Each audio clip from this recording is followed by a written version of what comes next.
الحمد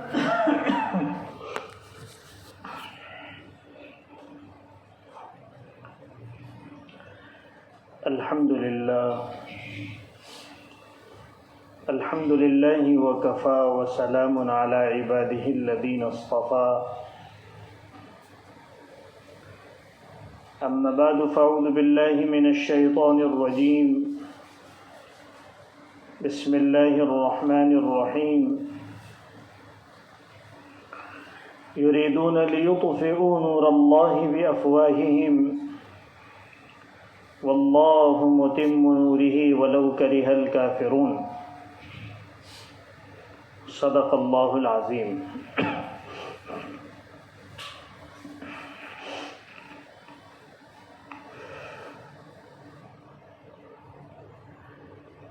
حضرت امام مہدی رضی اللہ تعالی عنہ امت کے ایک ممتاز عالمگیر شخصیت ہے۔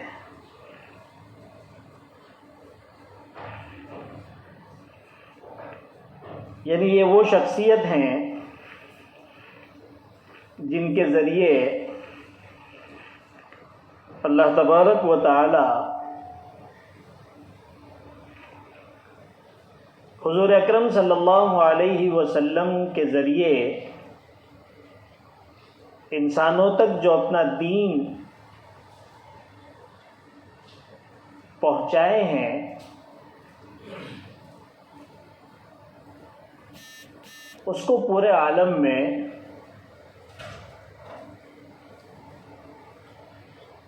ایک ایک گھر میں، ایک ایک مکان میں، ملکوں میں، شہروں میں، قریہ قریہ اور گاؤں گاؤں میں پہنچائیں گے۔ یعنی اللہ تبارک و تعالیٰ نے جو وعدہ کیا ہے اپنے محبوب نبی کے دین کو پوری دنیا میں پہنچانے اور زندہ کرنے کا، وہ وعدہ اسی عظیم شخصیت کے ہاتھ پر پورا ہونا مقدر ہو چکا ہے۔ اسی وجہ سے امت کے بے پناہ اختلافات کے باوجود کہ حدیث پاک کی روشنی میں جس زمانے میں حضرت امام مہدی تشریف لائیں گے، امت اختلافات کی دلدلوں میں پھنسی ہوگی، جس کا نتیجہ ہوگا کہ ان کی اس کمزوری کا فائدہ اٹھا کر دنیا ان کو گاجر اور مولی کی طرح کاٹ رہی ہوگی، اور جس طرح سے کام لینا ہے ان سے کام لے رہی ہوگی۔ حضور پاک صلی اللہ علیہ وسلم نے ان کو دریا کے جھاگ کی طرح قرار دیا۔ آپ نے دیکھا ہوگا کہ سمندر میں جو جھاگ ہوتا ہے بہت بڑی مقدار میں ہوتا ہے، اور پانی اس کو یہاں سے وہاں، ایک جگہ سے دوسری جگہ پر ڈولاتا رہتا ہے، اس کی اپنی کوئی حیثیت نہیں ہوتی۔ ان کی سب سے بڑی خصوصیت یہ ہوگی کہ جتنے اہل حق ہیں اسلام ماننے والوں میں، وہ سب کے سب ان کے ہاتھ پر جمع ہو جائیں گے اور اختلافات ختم ہو جائیں گے۔ یہ جو بہت سارے آج اختلافات ہم دیکھ رہے ہیں، یہ اختلافات تو نبوی پیشن گوئی کا مصداق ہے۔ اس سے اختلافات کو جواز حاصل نہیں ہوتا کہ ہم جھگڑا کرنا شروع کر دیں کیونکہ حضور نے پیشن گوئی کی ہے، لیکن اگر ایسا ہو رہا ہے، ہر جماعت، ہر ادارہ، ہر ملک، مسلمان ممالک، مسلمان تنظیمیں اور جماعتیں، مدارس اور ادارے، بلکہ اس سے آگے بڑھ کر ہر خاندان، ہر گھر میں جو ایک انتشار نظر آ رہا ہے، یہ حضور اکرم صلی اللہ علیہ وسلم کی پیشن گوئی سے ثابت ہے۔ یہ سارے کے سارے متحد اور متفق ہو جائیں گے۔ اس کے بعد اللہ تبارک و تعالی عالمگیر فتح نصیب فرمائیں گے اور پوری دنیا میں اسلام عام ہو جائے گا۔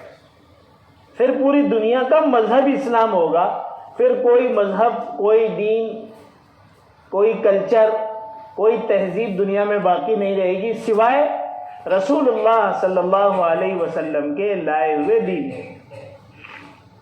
پھر کوئی دھرم نہیں، پھر کوئی ریلیجن نہیں، صرف اسلام ہی اسلام ہوگا۔ اسی کو اللہ کے رسول صلی اللہ علیہ وسلم نے مختلف انداز میں اپنی حدیثوں میں بیان فرمایا۔ چنانچہ آپ نے فرمایا یملأ الارض قسطا وعدلا، پوری زمین عدل اور انصاف سے بھر جائے گی۔ ظلم ختم کرنے کے لیے ہی آپ تشریف لا رہے ہیں، اور سب سے بڑا ظلم جو ہے وہ شرک اور کفر ہے۔ اللہ کا انکار ہے اور اللہ کے ساتھ کسی کو شریک کرنا ہے،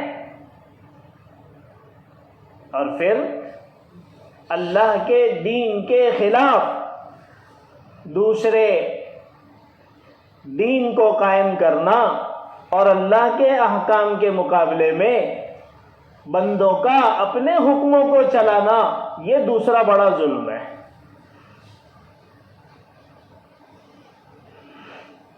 اور پھر لوگوں کے ساتھ زیادتی کرنا، لوگوں کو قتل کرنا، لوگوں کو مارنا، لوگوں کو زخمی کرنا، لوگوں کے مال و اسباب کو چھین لینا، بے گھر کر دینا، بے دست و پا کر دینا،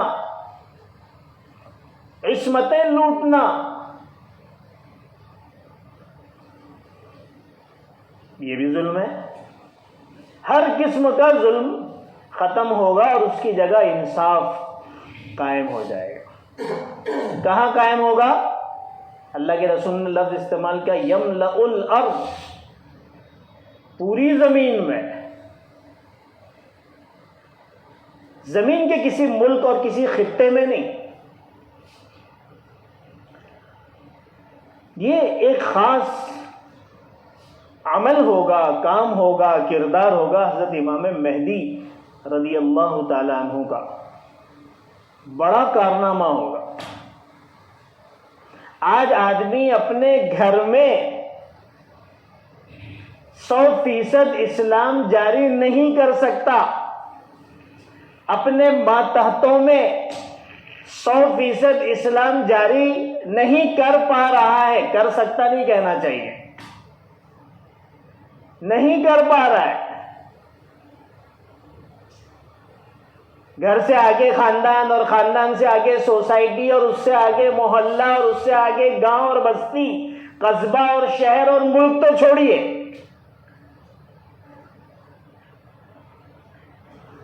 جو دین کی فہم اور سمجھ رکھتے ہیں، بلکہ دین کی کچھ محنتوں میں بھی لگے ہیں، علم رکھتے ہیں، اہل علم کہلاتے ہیں، ان کے گھر میں بھی 100% دین نہیں ہے۔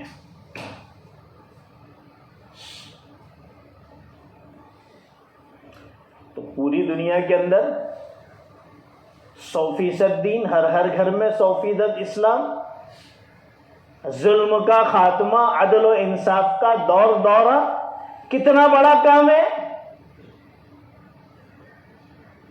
کتنا بڑا کارنامہ ہے۔ یہ کام ہونے والا ہے حضرت امام مہدی کے ہاتھ پر، اسی وجہ سے ان کی شخصیت ممتاز ہے۔ علماء نے خلفائے راشدین کے بعد 5ویں نمبر پر حضرت امام مہدی کو خلفائے راشدین میں ہی شمار کیا ہے۔ وہ کوئی نبی نہیں ہے، تو حضور اکرم صلی اللہ علیہ وسلم کے امتی ہیں۔ تو خلافت علی منہاج النبوہ، جو خلفائے راشدین کے 30 سالوں میں امت نے دیکھا تھا، ان کے زمانے میں امت دیکھے گی۔ بلکہ حدیث پاک سے پتہ چلتا ہے کہ اس امت کو وہ خوشحالی نصیب ہوگی جو اس سے پہلے کبھی کسی دور میں امت کو حاصل نہیں ہوئی۔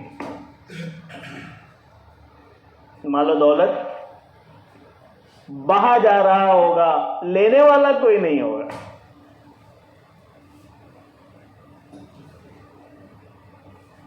سب پر زکوٰۃ آئے گی تو زکوٰۃ دے کس کو؟ ایک دور گزرا ہے نبوت کے زمانے میں کہ تلاش کرتے پھرتے تھے کہ بھئی کوئی زکوٰۃ کا مستحق ہے تو ہماری زکوٰۃ لے لے، اٹھا کے بیت المال میں جمع کر دو، کوئی لینے والا ہی نہیں ہے۔ اللہ اس دور کو لوٹائے گا۔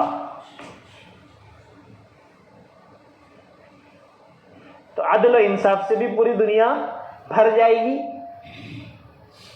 اور خوشحالی، دولت مندی، یہ بھی ہر ایک کو حاصل ہوگا۔ ہر ایک اپنے اعتبار سے مطمئن ہوگا، پھر حسد کرنے کی ضرورت نہیں رہے گی۔ وہ جو آج ایک دوسرے سے حسد میں سب لوگ پریشان ہیں، اس کی ضرورت نہیں رہے گی۔ جب سب خوشحال رہیں گے تو کوئی کسی کو دھوکہ نہیں دے گا، کوئی کسی کو جھوٹ بول کر مال نہیں بیچے گا، کوئی کسی کا مال نہیں چھینے گا۔ ارے بھائی ہمارے پاس بھرا ہوا ہے، ہمیں ضرورت کیا ہے؟ حقد اور بغض اور حب جاہ اور حب مال سے دل خالی ہو جائیں گے، صاف شفاف۔ یہ نیکیوں کی برکت ہوتی ہے۔ اگر حقیقی نیکی دیکھنا ہے اور اگر آپ کو یہ معلوم کرنا ہے کہ بھئی ماحول میں حقیقی نیکی ہے یا نہیں،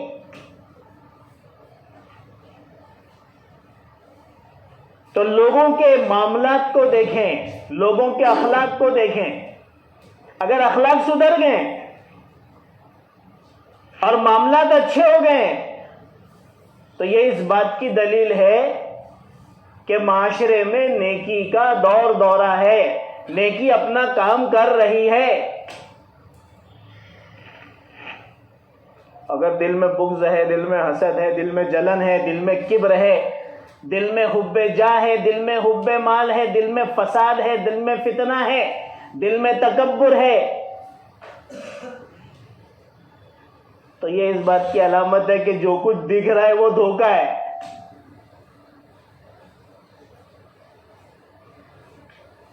اور معاشرہ بگڑا ہوا ہے، کیونکہ وہ جو دکھ رہا ہے اس کا اثر تو نظر ہی نہیں آ رہا ہے۔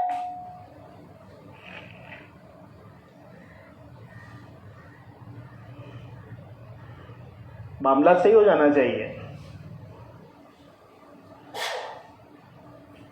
نمازیں بھی ہو رہی ہے، چہرے پہ سنت بھی ہے، لباس بھی اچھا ہے، گھر میں کچھ نظر بھی آ رہا ہے، لیکن سود کھاتا ہے، اور سود ایسے کھا رہا ہے کیونکہ سب جانتے ہیں بینک کا سود تو سود ہے، لیکن معاملات کے اندر کیا سود ہے وہ پتہ نہیں۔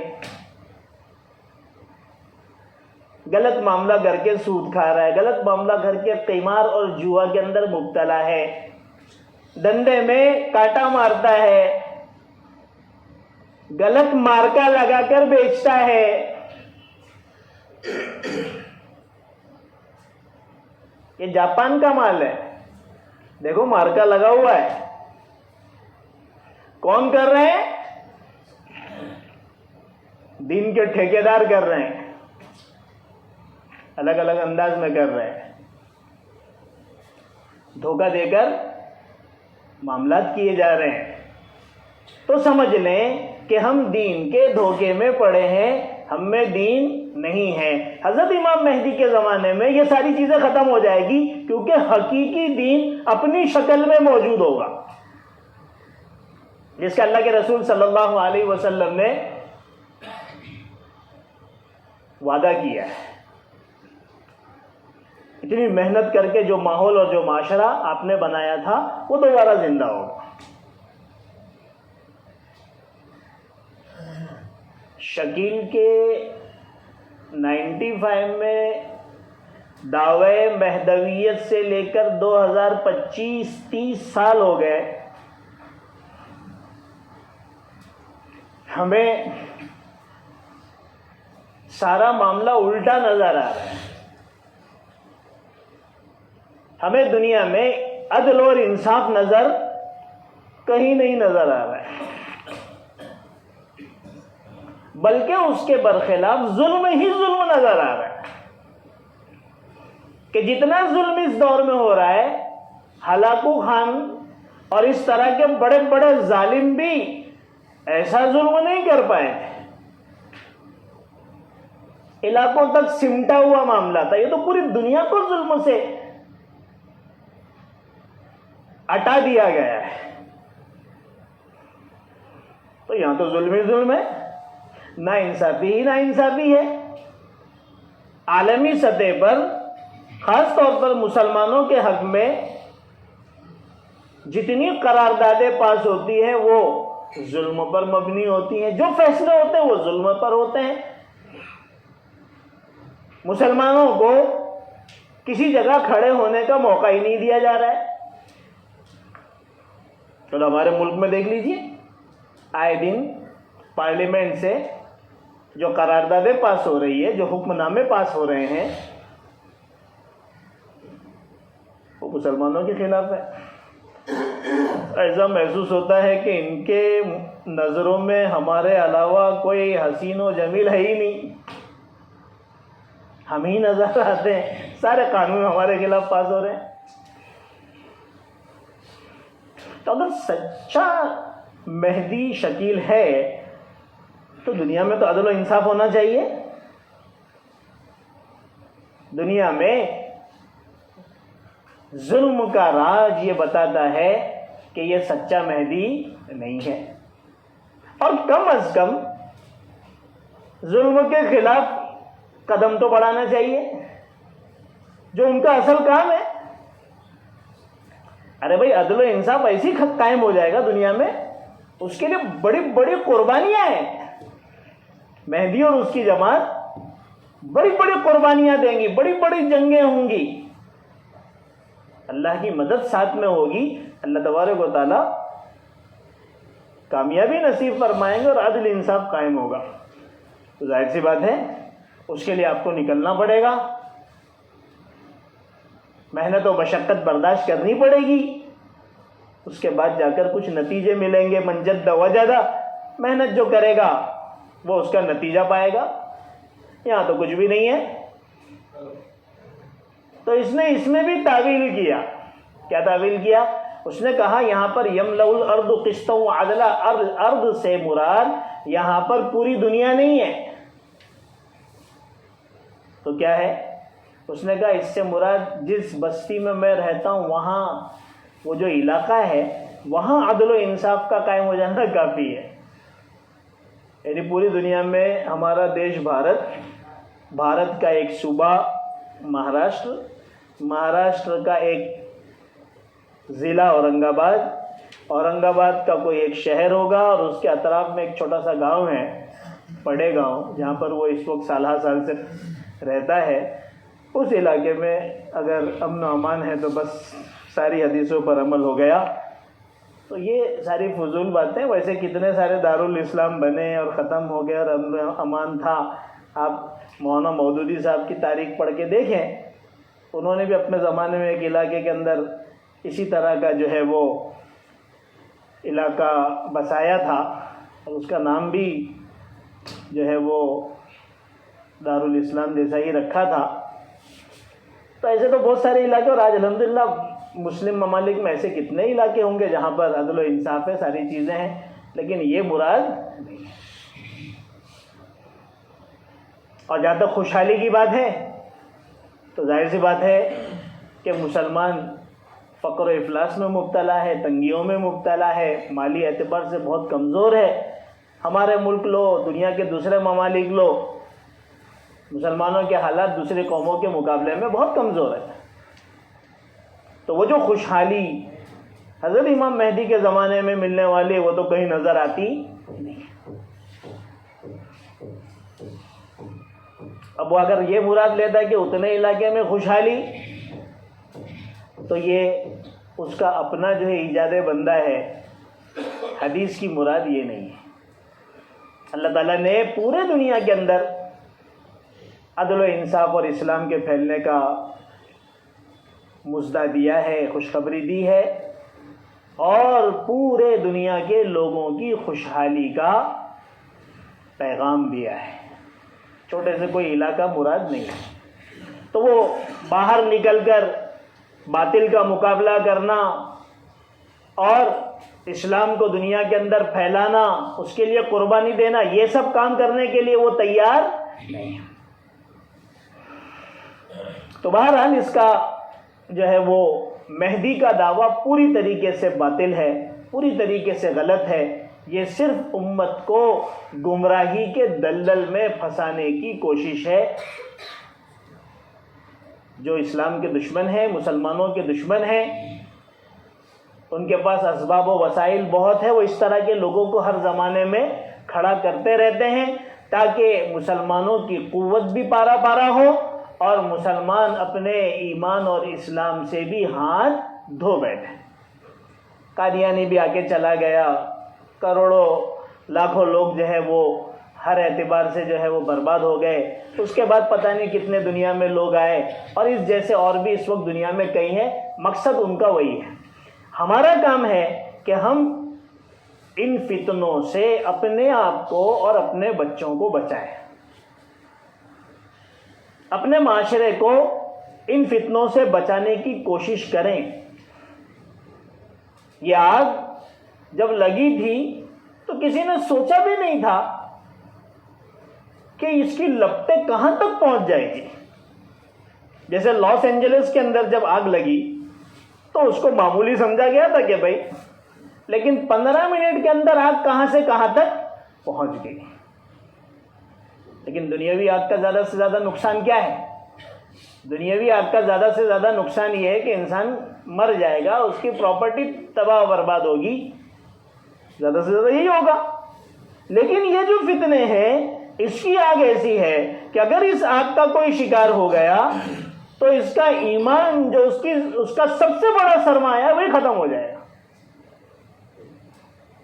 تو یہ سمجھنے کی بہت ضرورت ہے کہ یہ پوری طریقے سے انسانیت کو اور امت کو دھوکہ دے رہا ہے، اور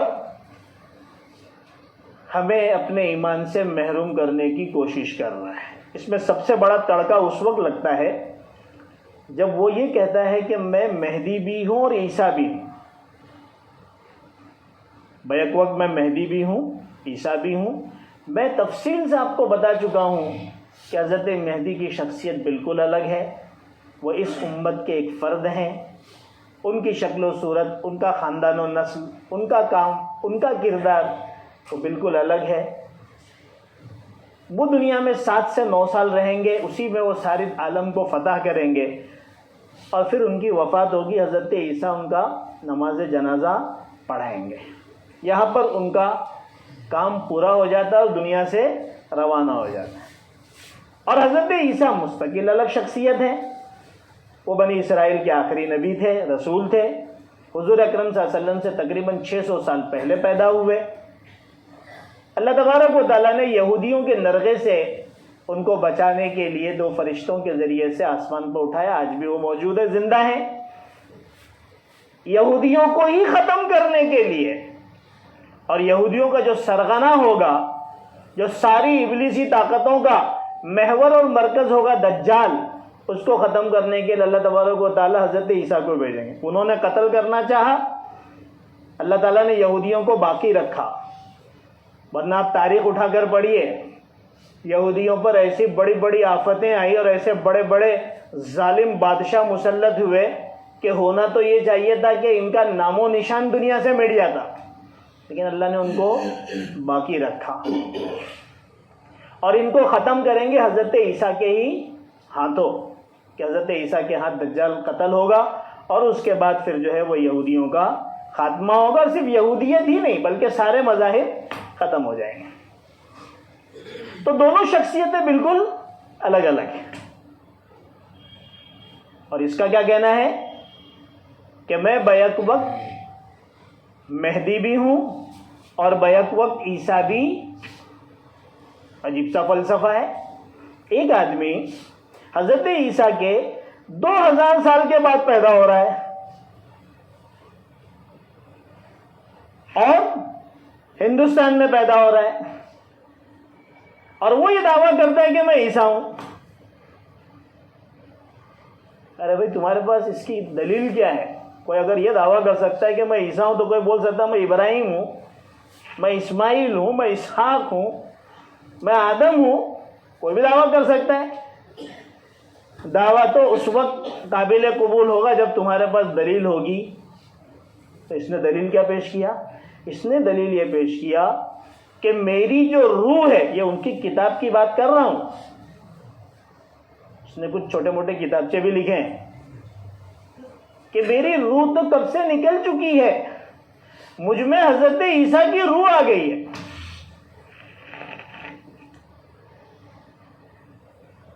اس عقیدے کو آواگون کا عقیدہ کہتے ہیں. یہ خالص مشرکانہ اور ہندوانہ عقیدہ ہے. آپ کو پتا ہوگا کہ ہندوؤں کے یہاں پر 7 جنم ہوتے ہیں. ایک آدمی مرتا ہے تو پھر اس کو دوسرا جنم ملتا ہے. اگر اس کی زندگی میں پنیہ ہے تو وہ کوئی اچھی شکل میں آئے گا، اور اگر اس کی زندگی جو ہے وہ گناہوں میں گزری ہے تو اسی حساب سے اس کو جنم ملے گا. سور بنے گا، کتا بنے گا، کوئی نہ کوئی اس طرح کا جانور خبیث بنے گا، اس طرح سے آئے گا. لیکن آنا تو ہے. پھر اس کو چانس ملے گا کہ نیکی کر لے تو پھر انسان بن جائے گا. اس کو کہتے ہیں آواگون کا عقیدہ. تو اسلام میں تو ایسا ہی نہیں. اسلام میں تو 1 وے ہے، ایک مرتبہ ہے اور ایک ہی مرتبہ جانا ہے، واپسی ہے ہی نہیں. اسی وجہ سے قرآن نے بتایا کہ بندہ جب اللہ کے پاس پہنچے گا تو پھر وہ سارے اعمال اس کے سامنے آ جائیں گے، کیا کیا ادھم بچا کے آیا ہے. تو وہ اللہ سے یہی درخواست کرے گا، اے اللہ مجھے ایک مرتبہ واپس بھیج دے، کیونکہ میں نے ساری چیزیں اب اپنی آنکھوں سے دیکھ لی. جو سنتا تھا اور سمجھ میں نہیں آتا حقیقتاً دیکھ لیا. تو اللہ تعالیٰ کیا فرمائیں گے؟ اب تمہیں موقع نہیں دیا جا سکتا، ہماری طرف سے صرف ایک ہی موقع تھا. تو اسلام آواگون کا قائل نہیں ہے، یہ مشرکانہ عقیدہ ہے. تو خالص مشرکانہ عقیدے پر اس نے بنیاد رکھی کہ میری روح نکل گئی اور مجھ میں حضرت عیسیٰ کی روح آ گئی ہے اور میں ہی مہدی ہوں. گویا جو مہدی ہے وہی عیسیٰ ہے، جو عیسیٰ ہے وہی مہدی ہے. تو یہ تو سمجھو اس کا دعویٰ تھا، اور دلیل اس نے وہی حدیث پیش کی للمہدی الا عیسی ابن مریم. اس کو میں تفصیل سے بات کر چکا ہوں کہ دیکھو حدیث میں آیا ہے کہ حضرت عیسیٰ ابن مریم ہی مہدی ہیں. میں نے آپ کو اس کا مطلب بتایا تھا کہ علماء نے برسبیل قبول کہ چلو مان لیتے ایسی کوئی حدیث ہے، حالانکہ یہ حدیث نہیں ہے. اس حدیث کا مطلب یہ بتایا ہے کہ اصل ہدایت یافتہ، اعلیٰ ترین ہدایت یافتہ جو حضرت عیسیٰ ہیں، کیونکہ حضرت عیسیٰ تو رسول ہے. رسول کی جو ہدایت ہوگی ظاہر سی بات ہے اس کا درجہ ہی اونچا ہے. حضرت تھانوی رحمۃ اللہ علیہ نے اس کا ایک مطلب اور بھی بتایا ہے کہ اس حدیث کا مطلب یہ ہے کہ حضرت عیسیٰ اور حضرت مہدی کا زمانہ بالکل قریب ہے. اس طرح عربی زبان کے اندر استعمال کیا جاتا ہے. اب یہ جو عربی جانتے ہیں وہ سمجھیں گے اس چیز کو. تو اس میں قربت زمانی کو بتایا کہ دونوں کا زمانہ بالکل قریب ہے. حضرت مہدی کے 6 یا 7 سال ہونے آئیں گے اور حضرت عیسیٰ نازل ہو جائیں گے. لیکن اصول حدیث کے اعتبار سے یہ حدیث سرے سے صحیح نہیں، اس لیے کہ کسی حدیث کو صحیح قرار دینے کے لیے اس کی جو روایت کرنے والے راوی ہوتے ہیں، فلاں نے فلاں کو، فلاں نے فلاں کو بتایا، یہاں تک کہ حضور پاک صلی اللہ علیہ وسلم تک سند پہنچتی ہے. ان راویوں کا صحیح ہونا وہ ضروری ہوتا ہے. اس میں ایک راوی ہے محمد ابن خالد جدی، یہ مجہول راوی ہے، ان کو کوئی جانتا نہیں ہے. ایسے مجہول راویوں کے ساتھ حدیث صحیح نہیں ہوتی. تو بڑے بڑے محدثین نے اس حدیث کو موضوع قرار دیا ہے، ضعیف بھی نہیں، یعنی سرے سے یہ حدیث ہے نہیں، لوگوں نے گھڑا ہے، تو گھڑی ہوئی حدیث تو چلتی نہیں۔ دوسرا ایک اصول جو ہے وہ یہ ہے کہ کسی حدیث کو اس وقت قبول کیا جاتا ہے، مانا جاتا ہے، جب اس حدیث کا جو مضمون ہے، جو بات اس میں بتائی گئی ہے، وہ دوسری حدیثوں کے خلاف نہ ہو۔ اگر وہ دوسرے حدیثوں کے خلاف ہے تو پھر اس حدیث کو لیا نہیں جاتا۔ اب آپ دیکھیے، یہ ایک حدیث ہے جس سے یہ ثابت کر رہا ہے کہ مہدی اور عیسیٰ دونوں ایک ہیں، اور اس کے مقابلے میں 50 حدیثیں، بلکہ قرآن کی آیتیں ہیں جو یہ بتا رہی ہے کہ مہدی الگ ہے اور عیسیٰ الگ ہے۔ تو اب اس ایک حدیث کی وجہ سے ہم اتنی 50 اور 70 حدیثیں چھوڑ نہیں سکتے، بلکہ اس حدیث کو چھوڑنا پڑے گا، کیونکہ اصول حدیث کے مطابق اس حدیث کی تائید میں کوئی دوسری حدیث نہیں ہے، بلکہ جتنی حدیثیں وہ سب اس کے خلاف ہیں۔ اس سے یہ ثابت ہوا کہ اس حدیث سے استدلال کرنا، یعنی دلیل پکڑنا، اور اس سے یہ ثابت کرنا کہ میں ہی مہدی ہوں، میں ہی عیسیٰ ہوں، یا مہدی اور عیسیٰ دونوں ایک صحیح نہیں۔ ایک آخری بات کہہ کر میں اپنی بات کو پورا کروں گا، اور یہ موضوع بھی ہمارا الحمدللہ تقریباً پورا ہو گیا۔ ان لوگوں سے بات چیت کرنے کا موقع ملتا ہے، کچھ کتابیں پڑھنے کا بھی موقع ملتا ہے، تو ان کی طرف سے آخر میں ایک بات کہی جاتی ہے کہ اگر آپ یہ کہتے ہیں کہ ایک ہی شخصیت مہدی اور عیسیٰ نہیں ہے، الگ الگ ہیں دونوں، تو آپ ہمیں کوئی ایسی حدیث پیش کرو جس حدیث میں ایک ہی جگہ پر حضرت امام مہدی کا بھی ذکر ہو اور حضرت عیسیٰ کا بھی ذکر ہو۔ ان کا دعویٰ یہ ہے کہ ایسی کوئی حدیث کسی حدیث کی کتاب میں نہیں ہے جس میں بیک وقت امام مہدی کا بھی ذکر ہو نام کے ساتھ، اور حضرت عیسیٰ کا بھی ذکر ہو نام کے ساتھ۔ اگر آپ ایسی کوئی حدیث پیش کر دیں گے تو پھر ہم مان لیں گے۔ اللہ جزائے خیر دے ہمارے علماء کو کہ انہوں نے الحمدللہ اس طرح کی کئی صحیح حدیثیں نکالی جس میں حضرت امام مہدی اور حضرت عیسیٰ کا نام کے ساتھ ذکر موجود ہے۔ میں آپ کے سامنے صرف ایک حدیث پیش کرتا ہوں، اس سلسلے میں نے خود بھی کافی تفصیل سے لکھا ہے، یہ صرف آپ کے سامنے اس لیے پیش کر رہا ہوں کیونکہ یہ ریکارڈ ہوتا ہے اور یہ کافی جگہ پر پہنچتا ہے، چونکہ یہ ایک بہت بڑا فتنہ ہے، تو لوگوں کے سامنے ساری باتیں آ جائیں اور ان تک جو ہے وہ حدیثیں بھی پہنچ جائیں۔ میں صرف آپ کے سامنے ایک حدیث پیش کرتا ہوں۔ لن تهلك أمة أنا في أولها وعيسى ابن مريم في آخرها والمهدي في أوسطها۔ ابو نعیم فی اخبار المہدی عن ابن عباس رضی اللہ تعالیٰ عنہ۔ حضرت عبداللہ ابن عباس رضی اللہ تعالیٰ عنہ سے روایت ہے، وہ فرماتے ہیں کہ وہ امت ہرگز ہلاک نہیں ہو سکتی جس کی ابتدا میں، یعنی شروع میں ہوں۔ حضور فرما رہے ہیں وہ امت ہرگز ہلاک نہیں ہو سکتی۔ آج ہم بچے ہوئے ہیں نا، ہر طرح کے گناہوں اور بد مستیوں کے باوجود بھی دنیا میں ہم ہیں، اور ساری دنیا نے پوری طاقت لگا دی ہے لیکن پھر بھی کچھ نہیں کر پا رہے ہیں۔ تو اللہ کے رسول نے فرمایا یہ امت کبھی ہلاک نہیں ہوگی۔ کیا فرمایا؟ وہ امت ہرگز ہلاک نہیں ہو سکتی جس کی ابتدا میں، یعنی شروعات میں ہوں، اور انتہا میں عیسیٰ ابن مریم ہے۔ آخر میں کون آنے والے ہیں؟ عیسیٰ ابن مریم۔ یعنی اس امت کو دو بڑے نبیوں کے بیچ میں رکھا گیا ہے، کیسے ہلاک ہو سکتی ہے؟ اور پھر کیا فرمایا؟ والمہدی فی اوسطها، اور درمیان میں مہدی ہیں۔ ارے بھائی اس حدیث میں آپ کو دونوں کے نام مل گئے، آخر میں کون ہے؟ عیسیٰ ابن مریم ہے، بیچ میں کون ہے؟ امام مہدی ہے۔ اس طرح کی بہت ساری روایتیں ہیں، تقریباً 7-8 روایتیں ہیں جس میں حضور اکرم صلی اللہ علیہ وسلم نے حضرت امام مہدی کا بھی نام لیا اور حضرت عیسیٰ کا بھی نام لیا۔ یہ خود سب سے بڑی دلیل ہے کہ یہ دو مستقل الگ شخصیتیں ہیں، اور دو ایک جگہ پر جمع، ایک شخصیت میں جمع ہو ہی نہیں سکتی. یہ ایک دھوکہ دیا جا رہا ہے لوگوں کو، جو ہے وہ الگ الگ اور غلط غلط تعویلات کے ذریعے الگ الگ انداز میں سمجھا کر جو ہے ذہن خراب کیا جا رہا ہے. مسئلہ کیا ہے؟ مسئلہ یہ ہے کہ ہمیں دین کا علم نہیں ہے، دین کے علم والوں سے تعلق نہیں ہے. ایک چھوٹا سا ہمارا دائرہ ہے کہ کچھ لوگ 5 وقت نماز پڑھ لیتے ہیں، نماز کے مسائل بھی معلوم نہیں ہے. یہ ہمارا دائرہ ہے ہمارے دین کا. علامات قیامت اور قیامت کے زمانے کی نشانیاں اور اس زمانے کے فتنوں کے تعلق سے تو 1% لوگوں کو بھی پتہ نہیں ہے، اور نہ اس کے جاننے کا کوئی فکر اور کوئی شوق ہے. جس کا نتیجہ یہ ہے کہ جب حالات کا دکھ بتا کر لوگوں کے ذہنوں سے کھیلا جاتا ہے تو لوگ اس سے متاثر ہو کر باتوں کے شکار ہو جاتے ہیں. ان لوگوں کا طریقہ کیا ہے پتہ ہے؟ میں آپ کو بتاؤں.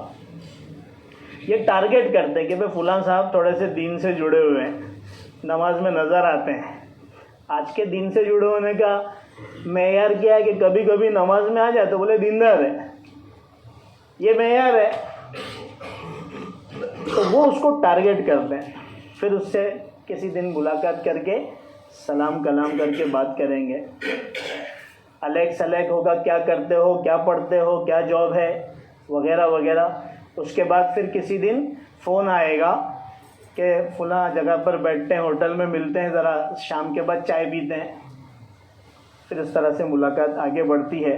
پھر اسی دوران وہ بات رکھتے ہیں کہ اس وقت امت کا حال کیا ہے، امت کن تکلیفوں میں ہے، کن پریشانیوں میں ہے، کن مصائب میں ہے. اور پھر یہ ساری چیزیں ظاہر سی بات سامنے والا بھی بولے گا کہ ہاں بہت حالات ہے ابھی ہندوستان میں، پتہ نہیں NRC آنے والا اور پتہ نہیں اور کیا کیا ہونے والا ہے. مسلمان ایسے ہی انتشار کے یہ فرقے کا، یہ وہ فرقے کا، یہ اس کی جماعت ہے، وہ اس کی جماعت ہے. اسی میں وہ بیچارہ خود بھی بولنا شروع کرتا ہے. وہ دیکھتا ہے کہ بھائی یہ بوٹل میں اتر چکا ہے. اب اس کے بعد ایک میٹنگ اور ہوگی، اور وہ میٹنگ یہ ہوگی کہ دیکھو اللہ کے رسول صلی اللہ علیہ وسلم کی حدیثیں ہیں کہ ایسے ہی زمانے میں اللہ تعالیٰ جو ہے امام مہدی کو بھیجنے والے ہیں جو امت کی ڈوبتی ہوئی کشتی کو پار لگانے والا. اب یہ بیچارے نے کبھی مہدی کا نام تو سنا ہوگا لیکن اتنی تفصیل نہیں، وہ ساری تفصیلیں ان لوگوں کو ازبر ہے، زبان پر ہے، وہ اس کو بیان کرتے ہیں. اور پھر آہستہ سے بولتے ہیں کہ امام مہدی آ چکے ہیں. کون آ چکا ہے؟ امام مہدی. اب یہ تو پھولے نہیں سماتا ہے کہ بھئی اب ہماری کشتی جو ہے وہ پار لگنے والی ہے. امام مہدی آ چکے ہیں اور ان کی جو ہے وہ خفیہ محنت چل رہی ہے. پھر اس کے بعد اسٹیپ بائی اسٹیپ کام ہوتا ہے، بہت ترتیب سے. میں آپ کو میرے 20 سالہ تجربے کی بات بتا رہا ہوں. یہ 1-2 دن والی بات نہیں ہے. جو جانتے ہیں مجھے ان کو پتہ ہے. پھر وہ یہ جو بندہ ہے پھر یہ اپنے سے اوپر والوں سے ملاقات کرائے گا، وہاں پر وہ ساری چیزیں کریں گے. پھر اس کے بعد ان کا سینٹر ہے بمبئی میں، ایک سینٹا کروز میں ہے، ایک آپ کے میرا روڈ کی طرف ہے. اس طرح سے سینٹر یہاں پہ بڑے گرگے لوگ بیٹھے ہوئے ہیں. وہ تنہائی کے اندر اکیلے میں بیٹھ کر وہ ساری باتیں کرتے ہیں اور اس کو اس بات پر راضی کرتے ہیں کہ چلو امام مہدی سے تمہاری بیعت کرواتے ہیں. اور اس طریقے سے پھر آگے جا کر ان کو پھر اورنگ آباد میں لے جاتے ہیں یا ان کی جو بھی شکل بنتی ہے وہاں پر جا کے پھر وہ شکیل سے بیعت کراتے ہیں. شکیل سے بیعت کرنے کا کیا مطلب ہے کہ آپ نے ایک ایسے انسان کے ہاتھ پر عیسیٰ ہونے کا بیعت کر لیا جو رسول اور نبی نہیں ہے، اور آپ نے اس کو حضرت عیسیٰ رسول قرار دیا. گویا وہ بیعت ہوتے ہی آپ اسلام سے خارج ہوگی. دیکھیے اسلام ایک نازک مذہب ہے. اس میں سور بھی کھاؤ تو چلے گا، کتا بھی کھاؤ تو چلے گا، بکرا بھی کھاؤ تو چلے گا، مرغا بھی کھاؤ تو چلے گا، شراب پیو تو بھی چلے گا، اور شربت پیو تو بھی چلے گا، گٹر کا پانی پیو تو بھی چلے گا، موت پیو بھی تو چلے گا، اور گوبر کھاؤ تو بھی چلے گا. ایسا نہیں ہے. یہ ایک نفیس اور نزاکت والا مذہب ہے. یہ بال سے زیادہ باریک ایمان کا مسئلہ ہے. چھوٹی چھوٹی چیز پر ایمان نکل جاتا ہے. یہ تو بہت بڑی چیز ہے. کہ کسی غیر نبی کو نبی قرار دے رہے ہو، غیر رسول کے ہاتھ پر رسالت کا بیعت کر رہے ہو، اسی وقت انسان ہوتا ہے ایمان سے خارج۔ اس وجہ سے اس فتنے سے بہت الرٹ رہنے کی ضرورت ہے۔ اس وقت یہ بہت تیزی سے بڑھ رہا ہے، لوگ بہت تیزی سے اس کے اندر داخل ہو رہے ہیں۔ اس وجہ سے اپنے بچوں پر خاص طور پر اور اپنے ماحول پر نظر رکھنے کی ضرورت ہے۔ جو دین کی محنتوں میں لگے ہیں ان کو اپنی محنت کے دائرے کو تھوڑا وسیع کرتے ہوئے اس کو بھی اپنے اندر شامل کرنا چاہیے۔ یہ بھی ہماری محنت کا ہی ایک حصہ ہے، اور اس میں اپنے معتبر علماء کے ساتھ جڑ کر اس فتنے سے اور دوسرے فتنوں سے جو ہے وہ مقابلہ کرنے کی، بچنے کی ہم کو کوشش کرنا چاہیے۔ اللہ تبارک و تعالی ہم سب کو اس فتنے سے اور تمام فتنوں سے محفوظ رکھے۔ وآخر دعوانا ان الحمد للہ رب العالمین۔ اگر کسی کو کوئی اس طرح کا بندہ ملتا ہے جو اس فتنے سے متاثر ہے یا ایسے لوگوں سے مل رہا ہے، تو الحمدللہ ہمارے یہاں پر آج الحمدللہ 15 17 18 سال سے ان جیسے لوگوں سے بات ہوتی ہے، ساری چیزیں ہوتی ہیں، اور اللہ کا شکر ہے، تحدیث بن نعمت کے طور پر کہہ رہا ہوں کہ الحمدللہ بہت سارے لوگوں نے توبہ کیا ہے، جو بیعت ہو چکے تھے الحمدللہ وہ بھی واپس سے اسلام، اور اس طرح کے محنت کرنے والے الحمدللہ اور بہت سارے علماء ہیں۔ آپ جو ہے ان کے ساتھ جو ہے ان کو ملا سکتے ہیں۔